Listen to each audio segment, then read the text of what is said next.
Bonjour, à quoi faut-il s'attendre pour le Bitcoin? C'est ce que nous allons voir dans l'analyse du jour. Mais avant de commencer, n'oubliez pas de vous abonner, de mettre un petit pouce bleu et de laisser un commentaire.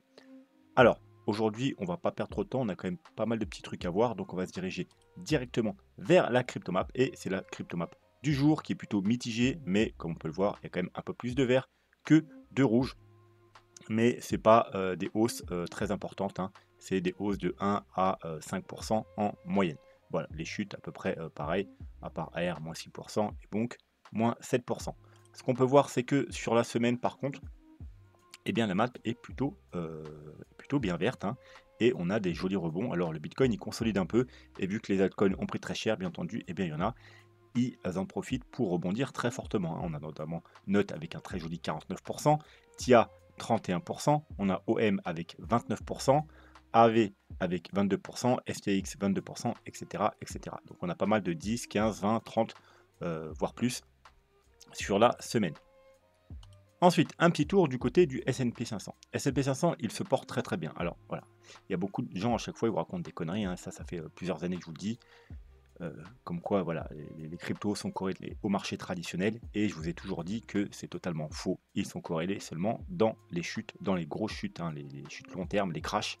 Mais par contre, voilà, dans les hausses, ils sont absolument pas corrélés, hein. Là, vous pouvez voir que depuis le mois d'avril, ça fait que monter. Et si vous prenez un graphique du Bitcoin en weekly, vous pouvez voir que depuis le mois d'avril, eh ben, ça fait que descendre. Voilà. Donc ils sont absolument pas corrélés dans les hausses, hein.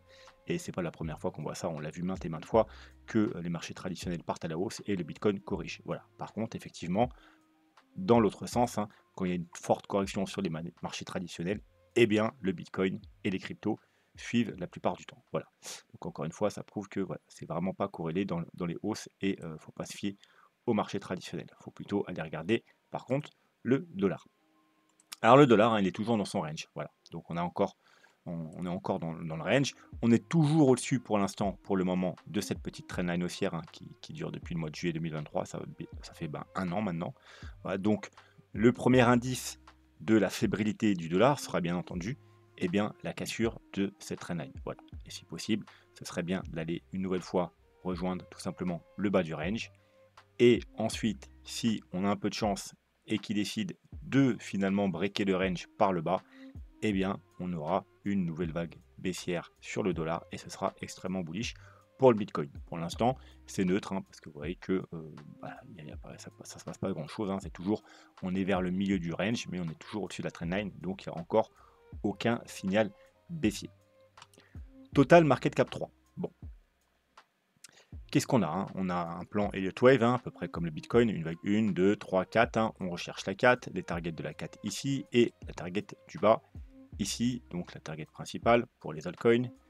Donc au 539, on est parfaitement venu chercher avec une petite mèche et un joli rebond. Donc pour l'instant, ça se passe bien, et il vaudrait mieux éviter bien entendu de casser ce niveau, parce que ce niveau, c'est quoi? C'est pas les 0,382, hein, parce que vous savez que les altcoins sont plus volatiles en général, il faut descendre d'un cran.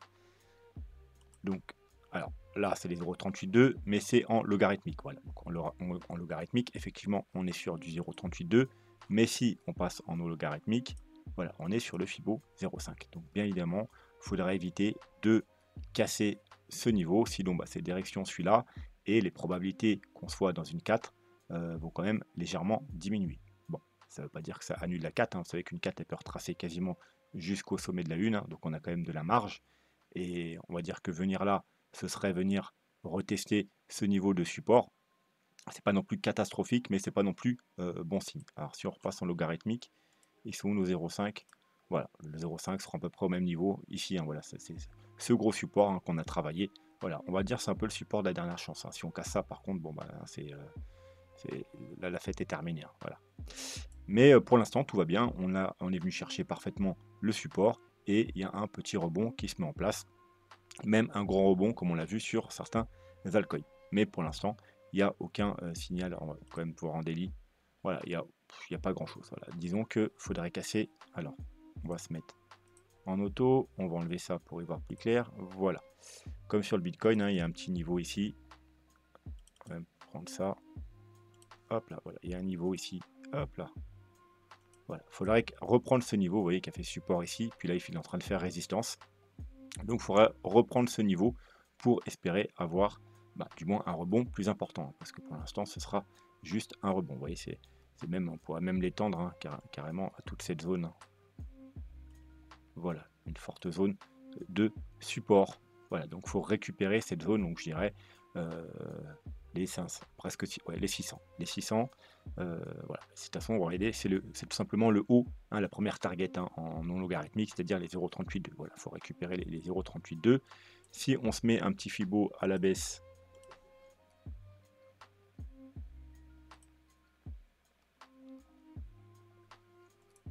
voilà, pour l'instant, on bloque parfaitement sur les 0,382. Voilà, donc casser ce niveau-là, hein, eh bien, c'est la première étape.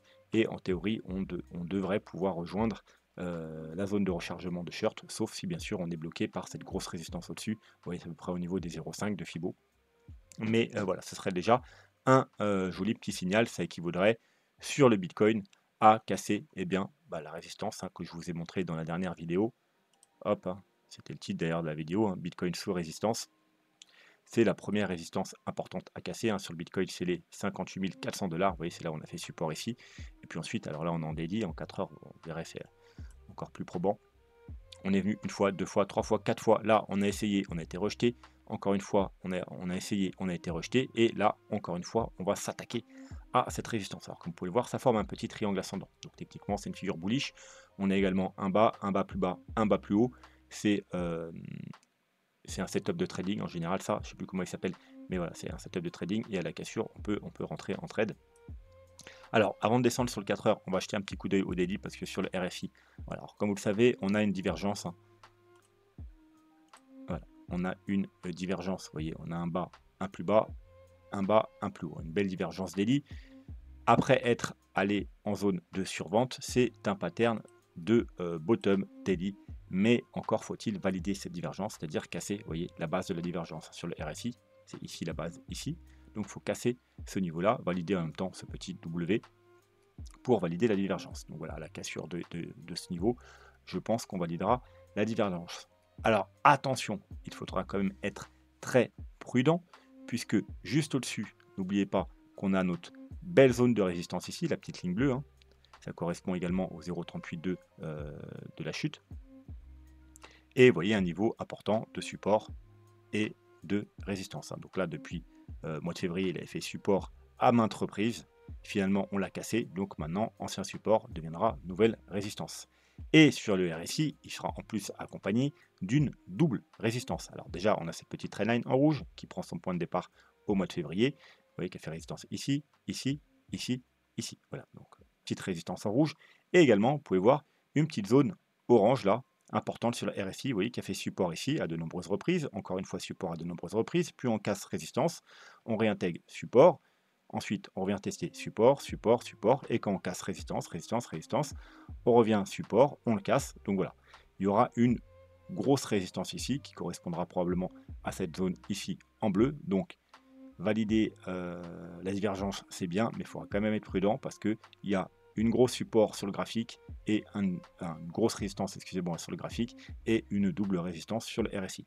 Par contre, si on arrive à passer ce niveau-là et cette zone-là, eh bien, on pourra être vraiment confiant et il y a de fortes chances que le bottom soit trouvé. Voilà. Donc maintenant, un petit coup d'œil en 4 heures. Alors le RSI, on s'en fout. Donc en 4 heures, hein, comme vous pouvez le voir, hein, cette zone de résistance, vous voyez que même en 4 heures, on n'a pas eu normalement de justification pour entrer en trade. Pourquoi? On a effectivement une clôture ici, mais on n'a pas eu de bougie de confirmation, c'est une bougie rouge.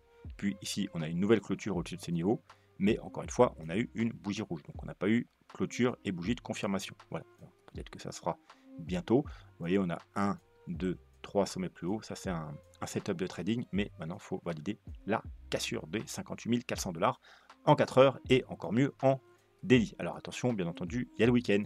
Comme vous le savez, les mouvements du week-end sont malheureusement la plupart du temps corrigés. Hein. C'est-à-dire que si on devait traîner encore un peu jusqu'à la clôture du week-end sur le CME et que ce week-end on devait partir à la hausse, il faudrait être très prudent parce que ce mouvement pourrait être corrigé dans la semaine qui suit. Et pareil par le bas, hein, puisque ça formera un gap. Bref, alors on va aller voir un petit tour du côté des moyennes mobiles. Alors, on va essayer de trouver. Ouais, bon, c'est à peu près pareil. Hop, tac. Donc, pour l'instant, on est bloqué par la moyenne mobile 100. Voilà, donc actuellement, elle se trouve aux 59 000 $. Si on la casse, on ira retester la moyenne mobile 200. Et si on casse la moyenne mobile 200, c'est plutôt bullish en général en 4 heures. Ça marque souvent les petites tendances court terme. Quand on arrive à regagner, vous voyez, on a perdu la 200 ici, on la regagne et puis après elle fait support et puis on peut remonter. Voilà, là on la perd et puis elle fait résistance, et puis quand on la regagne, on peut remonter. Voilà, donc c'est première étape, passer c'est tout simplement, hein, alors là, voilà, cette moyenne mobile et puis ensuite, voilà, en plus vous voyez qu'elle est en train de descendre, donc dans les heures qui viennent, elle va rejoindre ce gros niveau de résistance, hein, cette fameuse ligne bleue, donc 60 000 $. Donc la casser, ce sera une confirmation supplémentaire que on est bien bullish, au moins sur du court terme, hein, pour aller rechercher potentiellement du coup, et bien ensuite, hein, si on casse ce niveau-là, la zone de rechargement de short. D'ailleurs, il y a deux zones de rechargement de short. La zone intermédiaire en orange, hein, c'est tout simplement la dernière chute. Et ensuite, la plus grosse en rouge, c'est toute la chute, hein, depuis le mois de mars jusqu'au bottom provisoire. Voilà, donc les zones entre 65 et 68 000 $, et la deuxième entre 66 et 69 000 $. Ce sera la target si on break les 64. Ah, on va voir si Ishimoku nous donne... hop, bon, bah voilà. Là, on est sur la Tenkan. On a repassé la Kijun. Hop, on est venu s'appuyer dessus. Et là, on travaille la Tenkan. Donc, il faut casser la Tenkan et le nuage, puisque la lagging span est au-dessus du prix, pour repasser bullish sur Ishimoku en 4 heures. Et vous voyez que, voilà, si on arrive à passer ce niveau, on sera également au-dessus du nuage et on sera bullish sur Ishimoku en 4 heures et on ira donc fort probablement rechercher cette zone des 60 000 $. Et en daily, bon bah voilà, parfait, vous voyez, on a notre Kijun qui se trouve justement parfaitement aux 60 000 $. Donc là, on a récupéré la Tenkan, on est en train de casser la Tenkan plutôt, pas encore validé, on n'a pas de clôture. Si donc on break ce niveau, comme je vous avais dit, on va rejoindre fort probablement ce niveau, mais voilà, ça rajoute encore, voilà, donc il y a le niveau 1 graphique, il y a la moyenne mobile 100 et on a la Kijun, donc très gros niveau de résistance, sans parler du double résistance qu'on a vu précédemment sur le RSI. Voilà, donc encore une fois, si on casse ce niveau, c'est extrêmement bullish. Et d'un point de vue Ishimoku, on va aller rejoindre le nuage. Le nuage qui se retrouve où? Eh bien justement dans la zone de rechargement de short, notamment, vous voyez le croisement entre les deux zones de rechargement de short, on a parfaitement l'ouverture du nuage, hein. Donc en gros entre les 65 et les 66 000 $. Voilà, c'est la target si on casse les 60 000 $, la prochaine grosse résistance. Alors, ce petit graphique, on a un bull flag qui a été cassé. Attention, la cassure n'est pas validée. On a eu une clôture de bougie et cette semaine, c'est la clôture, la bougie de confirmation. Donc, clôturer en dessous ne suffit pas. Il faut également que ce soit une bougie rouge. Une bougie verte ne valide pas une bougie rouge. Comme en 4 heures ici. Hop, on va s'appeler Ishimoku. Voilà, une bougie rouge, même si on était toujours au-dessus, ne valide pas une bougie verte. Donc, ce n'est pas une bougie de confirmation. Une bougie rouge ne valide pas une bougie verte. À l'inverse, c'est pareil. Une bougie, si on clôture dans le vert, alors ça veut dire si on clôture au-dessus des 56 000 $, la bougie sera verte. Ça ne valide pas la bougie rouge, la cassure. Il faudra attendre une semaine supplémentaire. Bon, bien entendu, si on arrive à réintégrer, ce serait encore mieux, hein, donc passer les 59 000 $, parce que du coup, ce serait un petit fake out. Et en général, ça, c'est extrêmement bullish. Donc, première étape. Ensuite, bien entendu, récupérer cette fameuse trendline. Hein, je vous le rappelle, c'est une trendline très, très, très long terme, hein, qui a fait support pendant 10 ans. Et puis ensuite, résistance pendant 1 an et demi. On l'a cassé. Là, bon, la cassure n'est pas encore validée, hein, puisque oui, on a une bougie, on n'a pas encore de validation. Puis encore, hein, ça c'est même une trendline qu'on peut regarder en mensuel, puisque c'est une trendline qui a plus de 10 ans. Donc voilà, la deuxième étape, ce sera récupérer cette trendline pour aller rechercher le haut du bull flag. Et si jamais ça arrive et qu'on devait ressortir à la hausse du bull flag, eh bien, on aurait notre target tout simplement aux alentours des 120 000 $. Comme vous pouvez le voir, en général, c'est plutôt bien respecté. Alors, je vais vous montrer. Voilà, ici, on avait notre premier bull flag, hein. Donc, on a pris voilà, le mât du drapeau, on l'a reporté à la cassure et ça nous a donné cette target, hein, aux 50 000 $. Et on est venu chercher les 48 000 $. Encore une fois, on a fait la même chose ici. On avait le mât du drapeau qu'on a reporté à la cassure et ça nous a donné cette target, les 73 100 $. Vous voyez, et on est venu la chercher parfaitement, on l'a même dépassé de quelques dollars, de 500 $. Donc en général, ça marche plutôt bien. Donc si on devait s'affranchir de ce bull flag, eh bien ce coup-ci, la target serait aux alentours des 120 000 $. Bien entendu, hein, pour ça, il faudra déjà réintégrer ça, aller chercher le haut du bull flag et casser le bull flag. Ici, notre petit range cassé à la baisse, toujours pas validé, c'est un range weekly. Voilà, donc si on valide, eh bien la target, c'est tout simplement la petite ligne orange qui est ici, donc les 49 800 $, qui se situerait à peu près au niveau de la médiane de notre canal. Voilà, canal haussier, dans lequel on évoluait au début du bull market, on l'a cassé à la hausse, là on l'a réintégré, donc venir chercher la médiane ne serait pas voilà, ne serait pas déconnant. Maintenant, voilà, il faut éviter de casser la trendline. Pourquoi? Parce que voilà, vous savez que c'est au niveau des 50 000 $. 50 000 $, c'est tout simplement un niveau critique, un niveau clé. Ce serait déjà inquiétant. Et puis, si on devait casser ce niveau, eh bien, on serait de retour sur le bas du canal, aux alentours des 43 000 $, qui est, comme vous le savez, le support de la dernière chance, le support à pas casser, parce qu'après, voilà, ce serait vraiment très problématique. Pour moi, ce serait plutôt la fin du bull market. Mais pour l'instant, j'allais dire jusqu'ici tout va bien. Voilà, donc l'intérêt maintenant, ce serait de repasser, vous voyez, ce niveau-là, donc les 50, bah, on est toujours à peu près le même niveau, hein, 60 000 $, voilà, pour dire que c'était juste un fake out, et se diriger, bien entendu, vers le haut du canal. Alors en premier, il faudra bien entendu casser la médiane du canal au niveau des 65 400 $, donc qui correspond parfaitement à la Kijun et à notre fameuse double zone de rechargement de short ici, vous voyez qu'on avait vu tout à l'heure entre les 65 et les 66 000 $. Excusez-moi, j'ai dit la Kijun, c'était le nuage Ishimoku, hein, je vais vous le remettre. Voilà, la Kijun est là en 60 000. Ensuite, ici, vous voyez, parfaitement, ici, aux 65 250 $. Et vous voyez que là, on est aux 65 400 $. Vous voyez, donc, un niveau très important. Au passage, hein, cumulé avec également le haut du canal. Voilà, donc si on casse la médiane, on casse le bas de la zone de rechargement de short, on casse le nuage Ishimoku, donc on revient totalement bullish sur Ishimoku en daily, et également on récupère bien, ce canal, on repasse au-dessus du canal haussier, donc repasser au-dessus des 65 000 $, extrêmement bullish. Donc on irait rejoindre bien évidemment le haut du canal aux 71 000 $, et puis si on casse le haut du canal, eh bien l'objectif, hein, comme on a un objectif baissier, on a également un objectif haussier, c'est tout simplement le premier objectif haussier qui se trouve être les 84 500 $. Voilà, donc avant les 21 120 000 $, hein, l'objectif de ce graphique-là, on a un objectif intermédiaire aux 84 000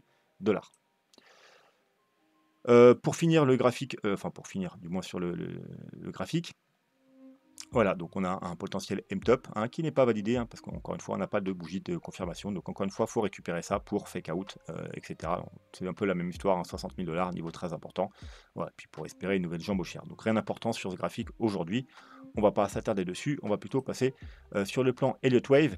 Avant ça, je vous rappelle que si vous êtes nouveau sur la chaîne, si vous arrivez et que vous n'avez pas encore vu ce petit tuto sur les vagues d'Elliott, il faut absolument le voir pour comprendre ce que je raconte quand je parle d'Elliotisme, mais également comprendre ce que tous les analystes qui parlent d'Elliotisme vous racontent. Voilà, il y a également plein d'autres vidéos intéressantes à voir. Vous pouvez lire toujours le disclaimer, c'est important. Et si vous voulez soutenir la chaîne, il y a des petits liens d'affiliation ici. C'est toutes les plateformes que j'utilise pour trader sur les cryptos et investir également. C'est que des plateformes que j'utilise. Et Trade Republic, si vous voulez vous diversifier, c'est ultra important.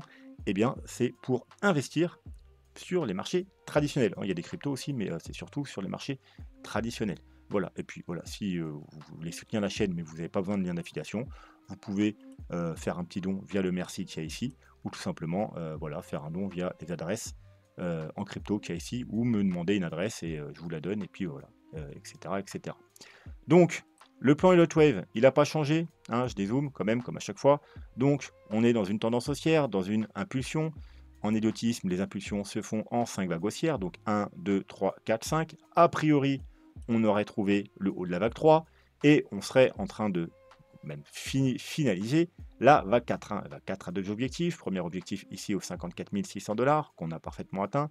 On est même hop, venu un peu plus bas, une petite mèche un peu plus bas. Et puis on a un deuxième objectif qui se trouve aux 49 000 $. Voilà, 49 000 $, rappelez-vous, c'est justement la fameuse target, hein, si on devait confirmer la cassure de ce range, hein, voilà, la médiane, etc., aux alentours des 50 000 $. Voilà, et c'est pour ça qu'il ne faut pas briser ce niveau, parce que certes, on a le support de la dernière chance, mais une 4 qui va plus bas que les 50 000 $, c'est assez rare. Voilà, donc voilà, ce sera vraiment mauvais signe déjà si on casse les 50 000 $. Donc il faudra éviter de casser ce niveau. Donc une flat A, B, C.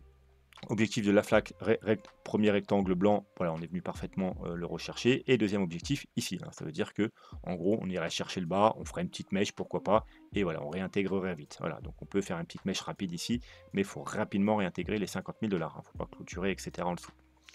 Bon, admettons, hein, bon, on va juste admettre hein, qu'on ait trouvé le point bas ici. Bon, eh bien, les objectifs de la prochaine vague, qui se trouvera être la dernière vague du bull market, la vague 5, sont le rectangle jaune qui se trouve ici. Donc on a la première target, la plus basse, qui se trouve aux 84 000 $. Est-ce que ça vous rappelle quelque chose? Tout à fait. C'est l'objectif ici. Voilà, 84 000 $, l'objectif de ce range. Voilà. Donc c'est là. Alors, comment on fait hein, pour calculer l'objectif? Alors il y a deux méthodes. Ma préférée, moi, c'est celle-là. Prenez une prolongation de Fibonacci et non pas un retracement. Vous le placez en bas de la vague 2, en haut de la vague 3 et en bas de la vague 4. Alors, c'est la vague 4 provisoire, bien entendu. Donc, la première target pour une vague 5, c'est les 0,618. Voilà, donc c'est les 84 000 $. Et puis, la target, on va dire, classique, la dernière target classique raisonnable, c'est les 1,618. Bien entendu, si on est extrêmement bullish, on pourrait pourquoi pas aller rejoindre les 268. Alors, au-dessus, ce serait vraiment extravagant. Ce serait vraiment extrêmement bullish. C'est vraiment pas du tout des targets à privilégier. 268 n'est pas non plus une target à privilégier. Mais pourquoi pas, si on est extrêmement bullish, hein, 180 000 $. Mais les targets à privilégier, techniquement, c'est le carré là. Voilà, on a donc les 0,68 aux 84 000 $. On a les 1,68 aux alentours des 130 000 $. On a les 1, hein, target très courante pour une vague 5, qui sont aux alentours des 103 000 $. Et ensuite, on a des petites targets intermédiaires, vous voyez, aux alentours des 108, 113, 121. Voilà, donc voilà, 138,2. Voilà, ce serait parfaitement la target ici, vous voyez, aux 121 000 $. Bah voilà, parfait, 121 000 $. On a les 0,38,2. Donc une target aussi à privilégier. Voilà. Mais voilà. Donc celle-là, elle n'est pas vraiment à privilégier, mais il y a quand même des chances d'y aller. Voilà, moi je privilégierais plus, hein, si je devais choisir deux targets, les 1 et les 1,31,8, ça veut dire entre les 100 et les 121 000 $. Alors bien entendu, hein, c'est si et seulement si on a trouvé un bottom ici. Si on va plus bas, il faudra recalculer tout ça, bien évidemment. Voilà. Donc première target 84 000 $. Et ensuite, target à privilégier 103 000 $, 121 000 $. Et dernière target raisonnable, je dis bien, aux 130 000 $. Bien entendu, comme je vous ai dit, si on est extrêmement bullish, on pourrait aller plus haut, mais ce n'est pas pour le moment à privilégier. On verra ensuite dans les sous-vagues. Avec les sous-vagues, on pourra bien entendu avoir également des targets plus précises, mais pour l'instant, ce n'est pas le cas. Voilà. Alors 103 000 $, j'aime bien, pourquoi? Parce que ce serait en gros légèrement aller au-dessus des 100 000 $. Et puis voilà, puis après fin du bull run, etc. Alors pour moi, de toute façon, voilà. Alors, si bien entendu, hein, on est dans ce scénario-là, il y aura deux possibilités. Soit on va faire 1, 2, 3, 4, 5, bon, hop, 103 000 $, légèrement au-dessus des 100 000 $, et hop, c'est terminé. Ou alors, au niveau des 103 000 $, je pense qu'il y aura la 3. Hein, vous voyez, juste au-dessus des 100 000 $, ou enfin aux alentours des 100 000 $. Il y aura une chute hein, de 4 importante, on va peut-être redescendre aux 80, 85 000 $. Et du coup là, bah voilà, les gens croiront que le bull run est terminé. C'est bon, on a atteint 100 000 $, hop, c'est terminé. Et ben non, parce que ce sera seulement la vague 4, et il restera la dernière petite vague qui ira chercher justement soit les 121 000 $, soit plus bullish, les 130 000 $ pour terminer ce bull run. Voilà, ça c'est à peu près les objectifs. Pour le moment, je vous rappelle, pour l'instant, il n'y a rien de fait au niveau du bottom. Hein. C'est juste un bottom potentiel. Je vous ai donné durant la vidéo tous les niveaux à casser à la hausse pour valider ce bottom, et au contraire, tous les niveaux à la baisse à éviter de casser, bien évidemment. Voilà, je pense qu'on va s'arrêter là pour aujourd'hui. De toute façon, là, c'est le week-end. Comme vous savez, le week-end, tout ce qui se passe peut, dans la majeure, donc 80% des cas, c'est corrigé dans la semaine ou les 2 semaines qui suivent. Donc, ce ne serait pas dans notre intérêt d'avoir une forte hausse ce week-end, puisqu'il y aurait quand même pas mal de chances que cette hausse soit corrigée. Voilà, alors, de temps en temps, on corrige juste pour aller chercher le gap et on remonte. Mais malheureusement, vous l'avez vu, par exemple, c'était à une semaine ou deux, voilà, on est parti chercher les 65 000 $, et malheureusement, ça a créé un gap, et on a tout corrigé, et puis on a prolongé la chute, et puis on est parti chercher les 54 000 $. Voilà, donc les mouvements du week-end, ils sont, voilà, il ne faut pas, en général, en prendre compte. Bon, eh bien, on va s'arrêter là pour aujourd'hui. Moi, je vous souhaite un très bon week-end, et je vous dis à lundi. Tchuss!